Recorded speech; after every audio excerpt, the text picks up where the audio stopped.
Seluruh iblis yang ada semua perjanjian-perjanjian terputus Allah. Kekuatannya melemah, semua keilmuannya seluruh keilmuannya terpendam ke bumi 10 sampai yang mulia Allah. Seluruh bangsa iblisnya terkumpul dan terikat dan tertarik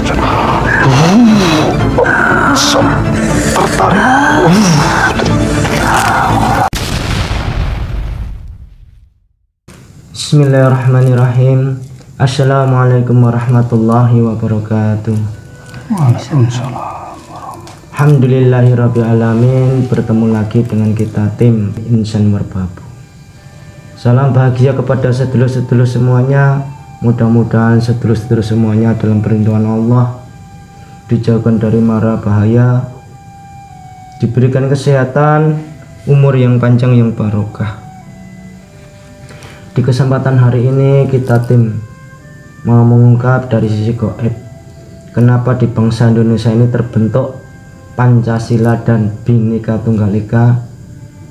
Para pendahulu leluhur kita itu dengan maksud apa membentuk Pancasila dan Bhinneka Tunggal Ika. Oleh sebab itu kita tim mau menarik sosok gaib yang bisa menjelaskan semua itu. Sebelum kita mulai, saya ucapkan banyak terima kasih kepada sedulur-sedulur semuanya yang ada di dalam negeri maupun yang ada di luar negeri, yang selama ini sudah membantu mendukung berkembangnya channel kita. Mudah-mudahan kebaikan-kebaikan sedulur-sedulur semuanya dibalas oleh Allah beribu-ribu kali lipat kebaikan, dibukakan pintu-pintu rezeki yang halal yang barokah, digampangkan berbagai macam urusan. Untuk menyingkat waktu, monggo sedulur kita mulai proses mediumisasinya. Alhamdulillahirabbil alamin.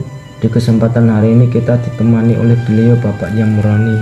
Assalamualaikum. Waalaikumsalam warahmatullahi wabarakatuh. Monggo sedulur kita mulai proses mediumisasi. Mohon doanya ya sedulur, mudah-mudahan nanti bisa berjalan dengan lancar dan bisa memberikan manfaat. Monggo Pak dimulai Pak.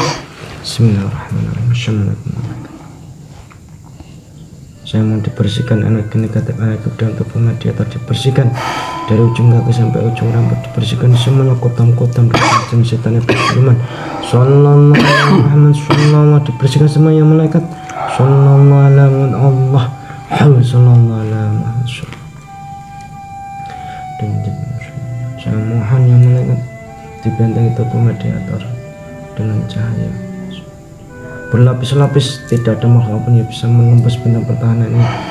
Yang bisa masuk ke dalam tubuh mediator hanya makhluk yang saya maksud, yang sebenar-benarnya ruh sukma jaksad beserta keluarga mediator semua terbenteng semuanya. Sallallahu alaihi wasallam. Bismillahirrahmanirrahim. Ya Allah, sosok gaib yang bisa menjelaskan kenapa di bangsa ini terbentuk Pancasila dan Bhinneka Tunggal Ika, dengan tujuan apa para leluhur membentuk itu semua. Sosok yang sangat tertarik yang sebenarnya. Sallallahu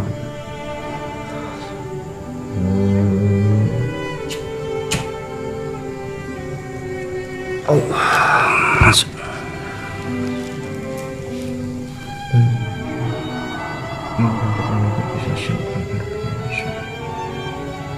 Kita semua bisa berkembang dengan Allah. Alhamdulillah.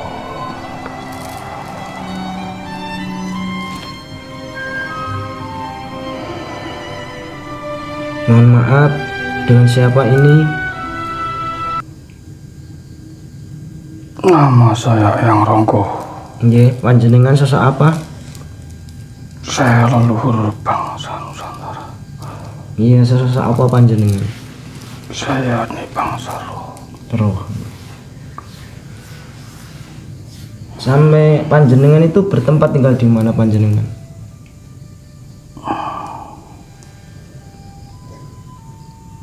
Pulau Jawa bagian barat. Iya. Panjenengan sudah muslim belum? Alhamdulillah sudah menjadi pengikut beliau. Saya cek dulu ya Mbah kebenarannya ya Mbah Ronggo. Iya. Bismillahirrahmanirrahim ya Allah. Jika makhluk ini berbohong, maka yang benar-benar semestanya terdapat Allah. Nggih, mohon maaf Mbah. Assalamualaikum warahmatullahi wabarakatuh. Waalaikumsalam warahmatullahi wabarakatuh. Terima kasih Mbah, panjenengan sudah berkenan hadir di sini. Gini Mbah, sebelum kita mulai saya suguhi hidangan dulu ya Mbah. Iya, terima kasih. Bismillahirrahmanirrahim ya Allah. Sallallahu. Monggo Mbah dinikmati hidangannya. Ya.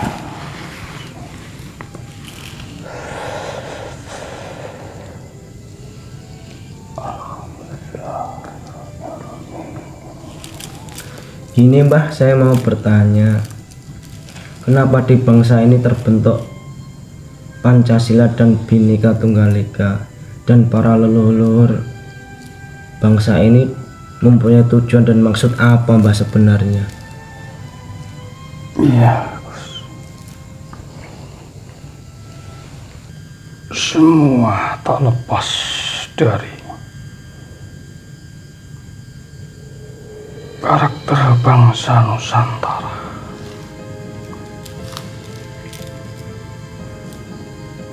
Sejak zaman kerajaan dahulu,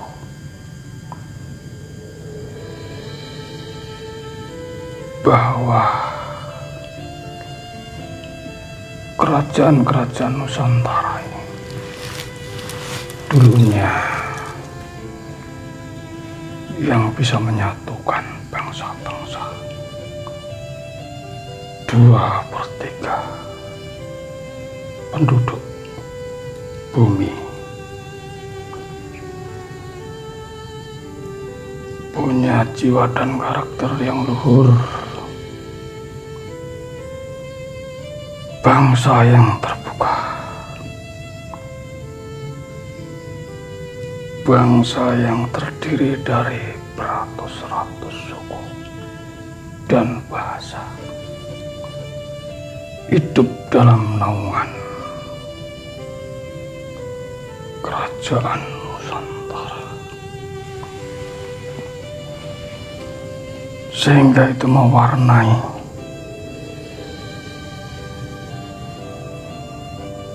jiwa raga para pendiri bangsa ini.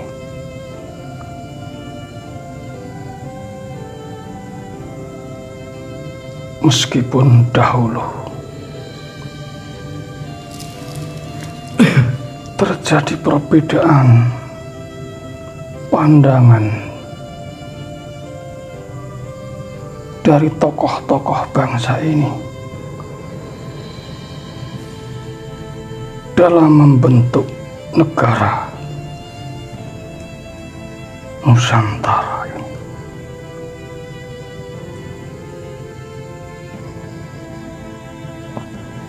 Perbedaan pandangan, perbedaan pendapat di antara tokoh-tokoh para pejuang pendiri negara ini suatu hal yang lumrah.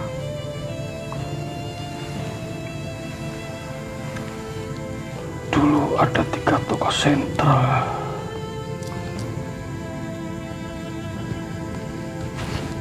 yang punya pendirian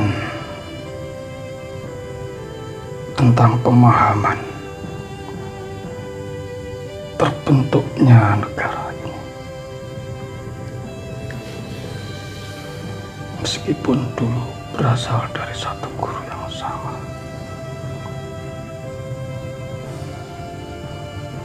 namun 3 tokoh ini punya haluan yang berbeda.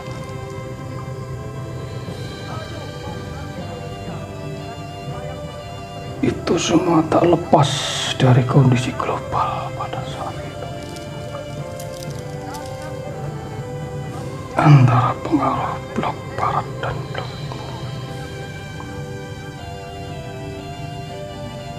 Karena masing-masing blok punya paham dan ideologi masing-masing.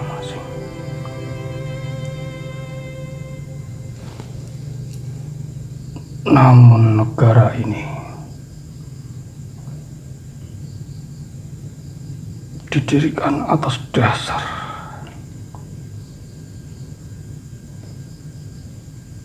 penyatuan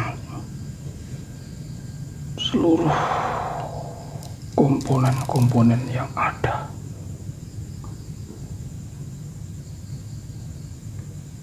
Di mana tiga tokoh sentral ini, yang satu berhaluan kiri,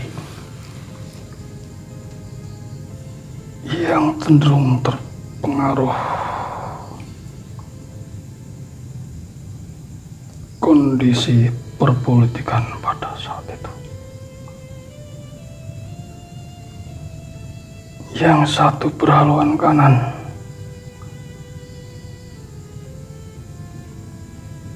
yang juga punya pendapat dan berpandangan yang berbeda.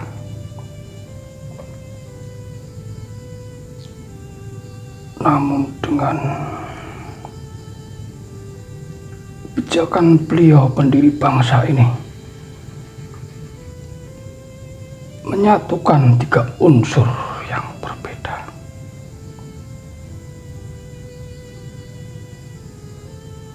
Karena berdirinya negara ini tak lepas dari bimbingan dan pengaruh para leluhur dahulu yang selalu mendampingi beliau, pendiri bangsa ini.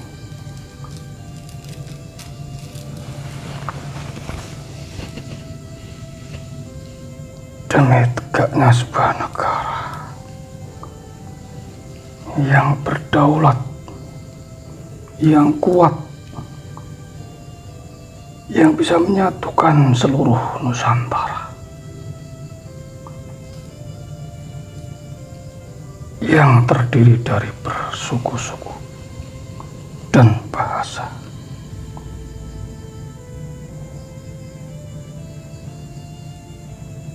Namun sejarah yang terjadi perselisihan di antara sesama anak bangsa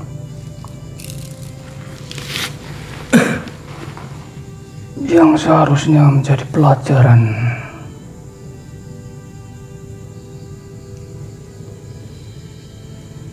seluruh rakyat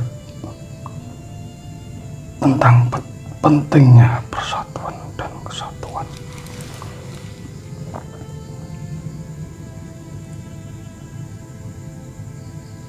Golongan kiri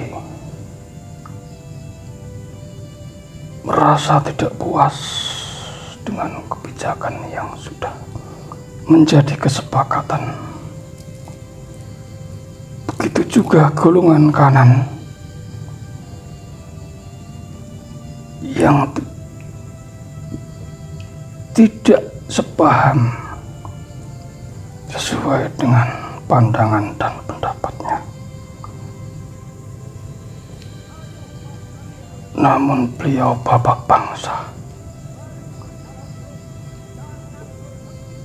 tetap merangkul mereka agar terciptalah kedamaian di bawah undang-undang yang sesuai dengan karakter luhur bangsa ini sejak zaman dahulu. Berbeda-beda tapi tetap satu.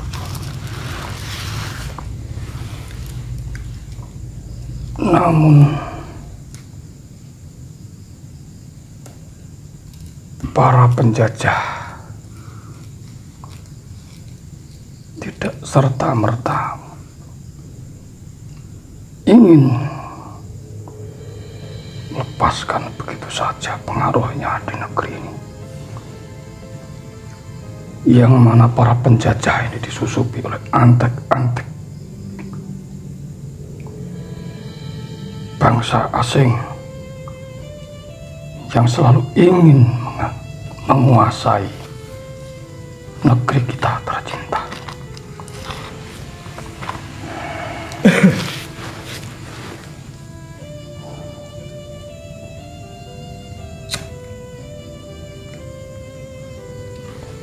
Nah, itu terus bisa terbentuknya Pancasila dan Bhinneka Tunggal Ika itu gimana, Mbah? Itu adalah salah satu solusi terbaik untuk menyatukan Nusantara, tak lepas dari bimbingan para leluhur-leluhur kita zaman dahulu. Meskipun harus memberi isyarat dari dimensi yang sudah berbeda,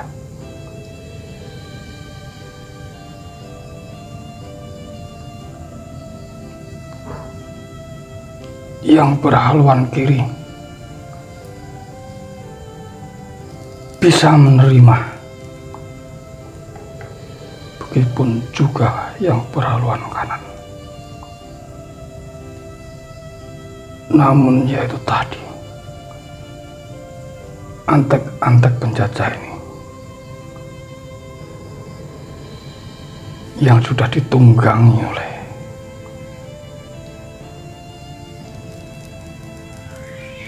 bangsa yang berwatak Zionis, selalu memprovokator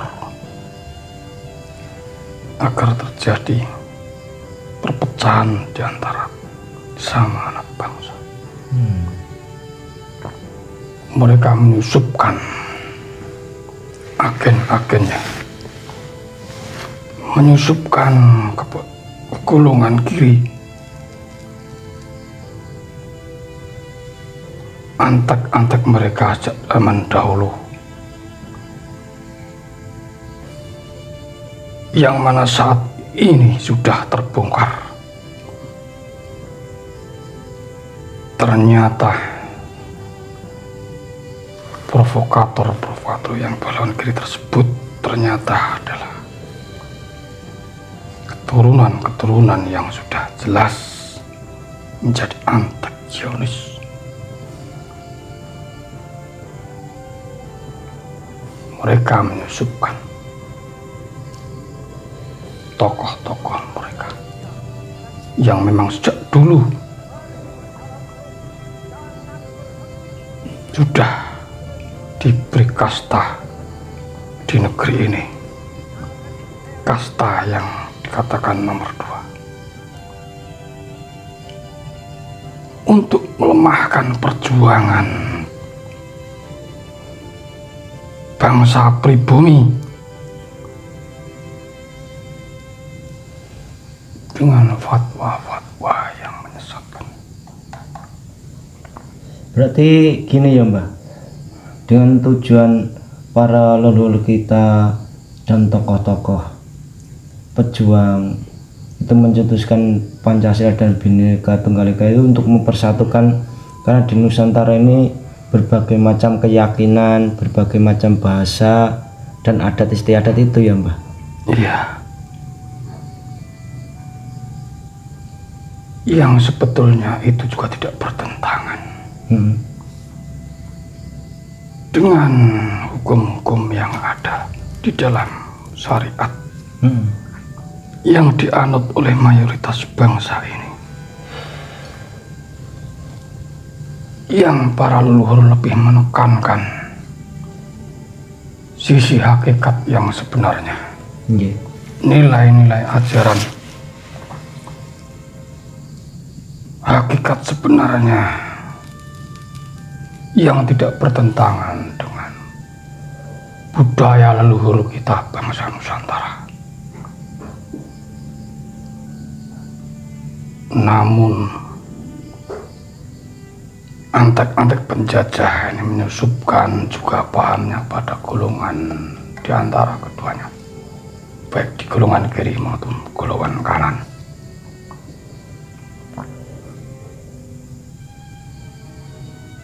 Yang mana sebuah perbedaan sebetulnya adalah hal yang lumrah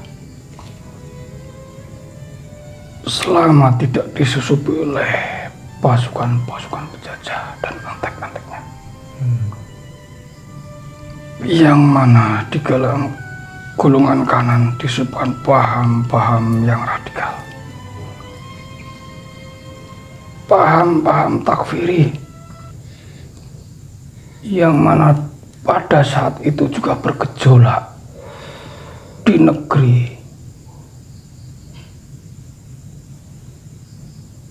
asal mula agama mayoritas di negeri ini, yang mana pada saat itu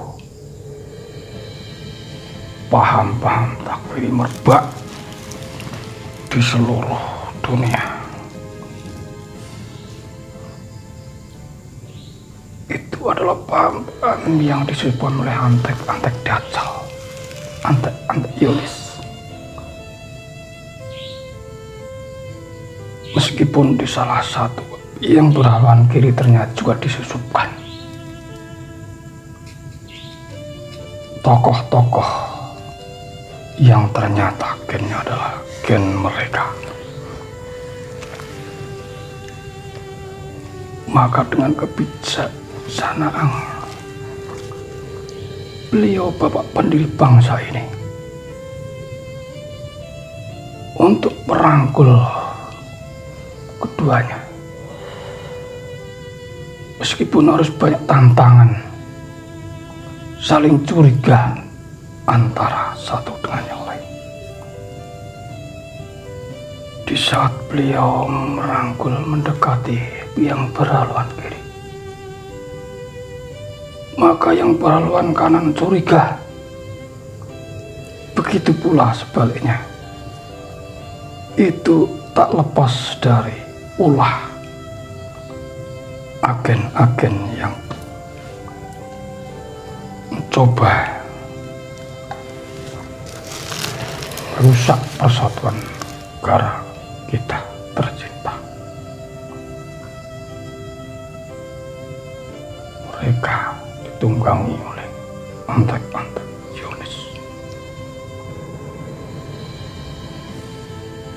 Mereka bergerak di semua kalangan, menyusupkan agenda.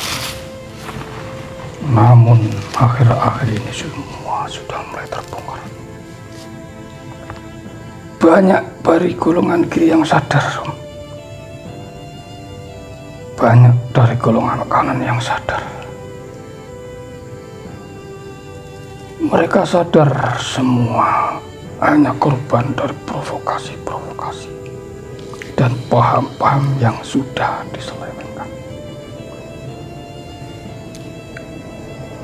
Namun alhamdulillah, sekarang sudah banyak yang mulai sadar kembali ke Ibu Pertiwi, negeri kita tercinta. Kita semua adalah saudara, hidup di bawah naungan sebuah kesepakatan yang tidak bertentangan, baik dari segi para leluhur dan juga semua kalangan yang berbeda haluan. Kita semua harus sadar, kita adalah saudara. Jangan sampai terjebak dalam perpecahan dan peperangan. Sebab yang terpenting adalah hakikat dan nilai dari penerapan agama tersebut. bukan masalah nama dohir.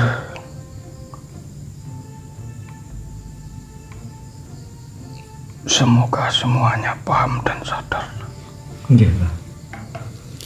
Sebab kekhalifan yang sejati adalah kekhalifan yang bawah panji beliau Imam Al-Mahdi di akhir zaman.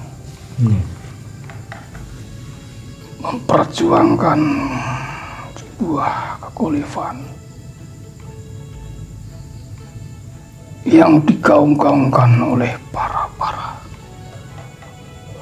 penganut paham-paham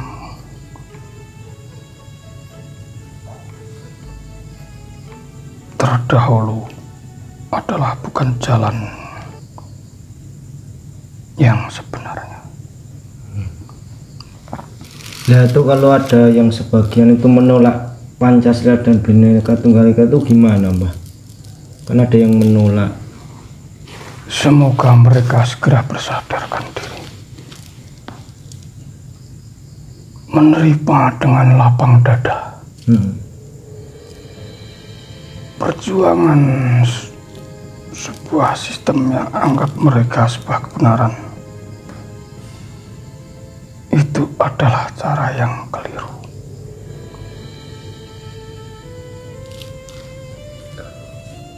Bahwa memperjuangkan sebuah tujuan tidak dengan jalan pemberontakan.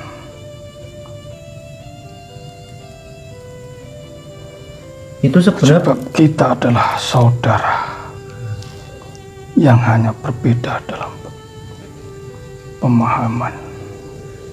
Itu sebenarnya pembentukan Pancasila dan Bhinneka Tunggal Ika itu kan ya juga berdasarkan dengan pengertian-pengertian agama yang diyakini mayoritas penduduk Indonesia, toh, Mbah? Iya, betul sekali. Yang terpenting adalah nilai dan hakikatnya yang dijalankan. Bukan casing. Yang sebetulnya itu adalah juga penerapan nilai-nilai agama mayoritas itu sendiri. Tanpa bertentangan dengan leluhur jati diri bangsa kita sejak zaman dahulu. Itu yang harus kita pegang. Jangan kita terprovokasi oleh gerakan-gerakan yang memang sudah disusupkan oleh para pembenci negeri ini.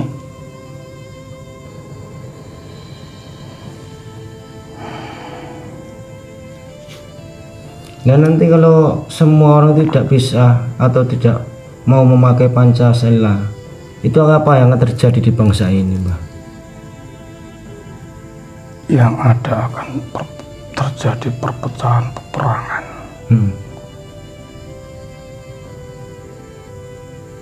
Karena jika semua dilaksanakan dengan menurut ego masing-masing kelompok yang mementingkan kelompoknya sendiri, baik yang berhaluan kanan maupun yang kiri, perpecahan sampai kapanpun pasti terjadi.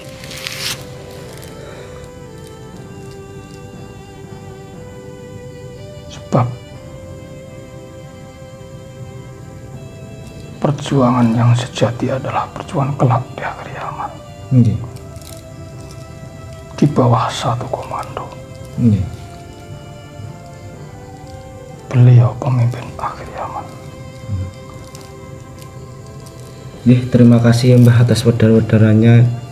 Mudah-mudahan nanti bisa bermanfaat ya, Mbah. Panjenengan monggo undur diri, lanjutkan tugas panjenengan, Mbah. Iya. Tapi sebelum undur diri, pesan-pesan apa, Mbah, yang perlu disampaikan kepada sedulur-sedulur mengenai Pancasila dan Bhinneka Tunggal Ika itu, Mbah? Semoga semua yang terjadi di masa lalu menjadi pelajaran bagi kita semua. Yang masing-masing mengedepankan ego masing-masing.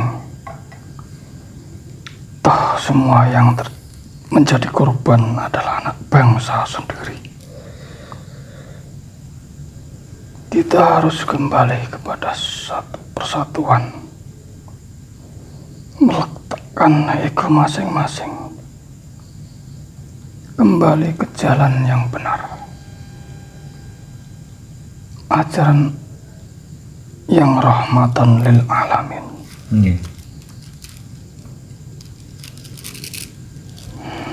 Monggo panjenengan berdiri, Mbah. Semoga banyak yang tersadarkan. Dari kami mohon undur diri. Monggo, Mbah. Mohon maaf jika ada banyak kekurangan. Mboten, Mbah. Assalamualaikum. Waalaikumsalam.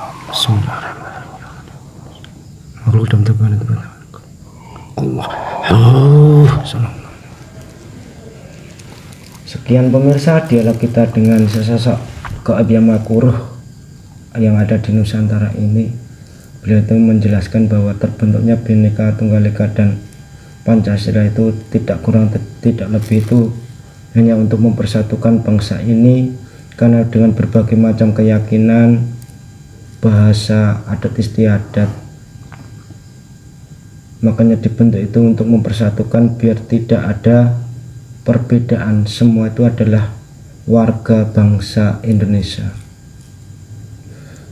Beliau tadi berpesan, letakkan semua ego-ego, kita harus bersama, bersatu, berjuang untuk memerdekakan bangsa ini agar bisa menjadi bangsa yang berwibawa, disegani negara-negara asing, dan bisa menjadi suri tauladan. Kami tim mohon undur diri. Jika banyak kekurangan kesalahan mohon maaf sebesar-besarnya. Billahi taufiq wal hidayah. Assalamualaikum warahmatullahi wabarakatuh. Waalaikumsalam.